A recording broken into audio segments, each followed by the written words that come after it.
ഇന്ന് ഞാൻ എൻ്റേതായ സ്റ്റൈലിലൊരു ചിക്കൻ കറി വെക്കാൻ പോവുകയാണ്. ഞാനങ്ങനെ കിച്ചണിലൊന്നും കയറാൻ ഇഷ്ടപ്പെടുന്ന ഒരു വ്യക്തിയല്ല. എന്നാലും ഇത് കണക്ക് എന്തെങ്കിലും സ്പെഷ്യലായിട്ട് വാങ്ങുന്ന സമയത്ത് കയറും. കഴുകി വെച്ച ചിക്കനകത്തോട്ട് നമ്മൾ ഉപ്പ്, മുളക് പൊടി, മഞ്ഞൾപ്പൊടി, മസാല, കുരുമുളക് ചേർത്ത് ഒന്ന് മിക്സാക്കി വെക്കാം. എന്നിട്ടൊന്ന് റെസ്റ്റ് ചെയ്യാൻ വെക്കാം. ആ ടൈമിൽ ഞാൻ മൂവിയുടെ എക്സ്പ്ലനേഷൻസ് ഒക്കെ കാണും കേട്ടോ, സമയം പോകാനായിട്ട്.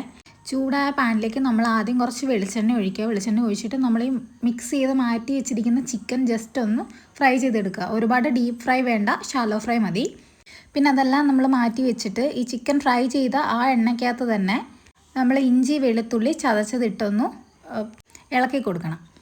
അതിൻ്റെ പച്ചമണം മാറി വരുമ്പോഴത്തേക്കും നമ്മളതിലേക്ക് സവാള ഇട്ട് കൊടുക്കാം. സവാളക്കകത്ത് കുറച്ച് ഉപ്പും കൂടെ ഇട്ട് കൊടുത്താൽ പെട്ടെന്ന് അത് വഴണ്ട് കിട്ടും. അതൊന്ന് വഴണ്ട് വരുമ്പോഴത്തേക്ക് പിന്നെ നമ്മളതിലേക്ക് മുളക് പൊടി, മല്ലിപ്പൊടി, മഞ്ഞൾപ്പൊടി, കുരുമുളക് പൊടി, മസാല എല്ലാം ഇട്ടൊന്ന് മിക്സ് ചെയ്ത് കൊടുക്കാം.